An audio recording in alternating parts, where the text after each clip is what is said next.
Okay, so we were looking at tempera, and our second example here is gouache and watercolor. Um, so gouache really is just chalk added to watercolors, and down here it explains that it creates an opaque paint. It's really a Persian and Middle Eastern and into India way of working, and then it was adopted later by Europeans. Watercolor travels really well, and water is the medium. Okay, so it's just pigment and water and a little bit of gum arabic. Gum arabic is the binder to get it to stick together, meaning the pigments stick together. So watercolor, when I went back to the oil pastels, if you touched it, you'd smudge it. That's not true with watercolor or gouache. You won't smudge it, but if you splashed it with water, then you would wash it away or damage it. So you would want to put a watercolor under glass as opposed to oil painting or acrylic or tempera. You don't put those under glass, but a watercolor or print or oil pastel, those want to be behind glass so that you don't damage the colors. Okay, so watercolors are just pigments in gum arabic and add a little water, and that's what you have. And then gouache has a little bit of chalk for opacity. Opacity means you can't see through it. So you want to think about the difference between opaque, like an egg, you can't see into it, or a window is translucent, or a window that has texture on it is translucent. Okay, oil paint. This comes into play in the Renaissance, and we still use it today. It's very popular. We still use these other methods as well, but this really changed a lot of the way things were painted, the depth of color, the workability of the material for longer periods of time. Oil and acrylic paints are both able to produce intense colors. You can do a lot of things with acrylic paint to mimic oil painting. You can mimic watercolor. You can mimic a lot of things with acrylic paint. It's very versatile, but it basically is a plastic, if that makes sense. It's plastic and it's got pigment in it, and then once it dries, you can't move it or do anything with it. You could scrape it off or you could cover it, but that's it. With oil painting, and this is from the 1950s, this is from the 1400s, okay? So oil paint is workable over a long period of time, and that's why painters liked it. So if you're going to do a lot of detail, like all these details on this tapestry here, some different details here, the background and so on, all these folds, you can just keep working on it and working on it. It doesn't dry right away. It takes years actually for oil paints to dry.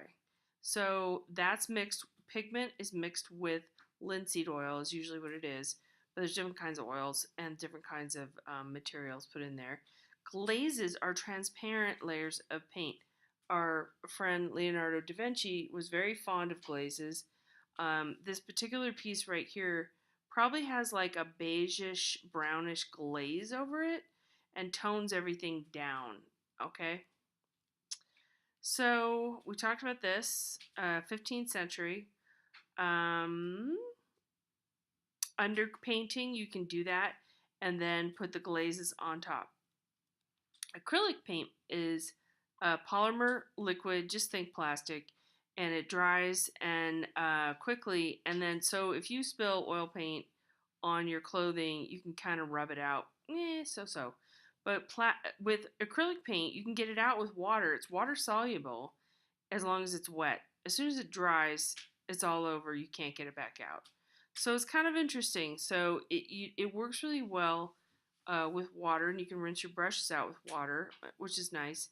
But then it dries and it's finished. So big areas of color, flat areas of color, as you're seeing here. Hockney is really one of those big artists starting into the 60s and 70s. He's still active today, making paintings with lots of good bright color.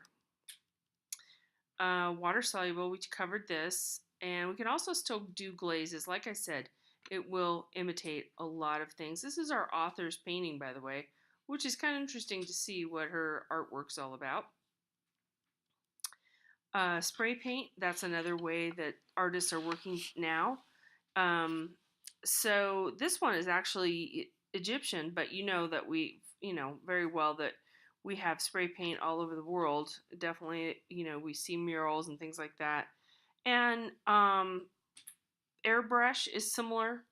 So an airbrush is a smaller way to work, and you can actually set it up to a pen, but usually it's a tinier, smaller. I don't want to say it's like got a smaller head on it, and it'll spray through the liquid paint has to come through a little point, and then it comes out and it sprays.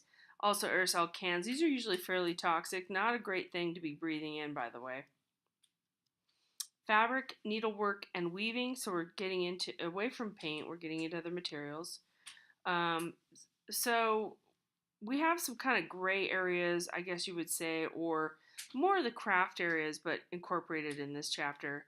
But these are really wonderful pieces of work, and we see the quilting happening in here. This has a bit of embroidery in here as well. So this is a beautiful piece by Faith Ringgold, The Bitter Nest Part 2 Harlem Renaissance Party. So she's depicted a bunch of figures in here, and then she's used traditional quilting here in those triangle motif. And quilts are, you know, you probably already know this, usually done by groups of people. So this was kind of a way to tell stories for her, representing them in fabric. Okay, so this is fabric. Embroidery is also fabric, but it really is more focused on the stitching, like the thread that is built up in certain areas, and embroidered details on the fabric. Ellen Sui is one of those really amazing people who make fabric looking things, but this is actually out of metal. And what it is it's sardine cans, and these are made in Africa. So the cans, and I've looked at these closely in museums, they're really beautiful, but we wouldn't recognize the labels and the cans that we're seeing here and the different things because they're from Africa. And then he's punched little tiny holes in them. Oh, we don't have a closer one. A little tiny holes in them and connected them with wire. He has a lot of people working for him in Africa, but these are kind of a commentary on the slave sugar liquor trade. So a lot of these are liquor, um, like the metal part that goes over the wine bottle, if you're familiar with that. But the liquor bottles would have these tops, which were kind of big, and then they'd be flattened out and pounded out. So he uses salvaged materials.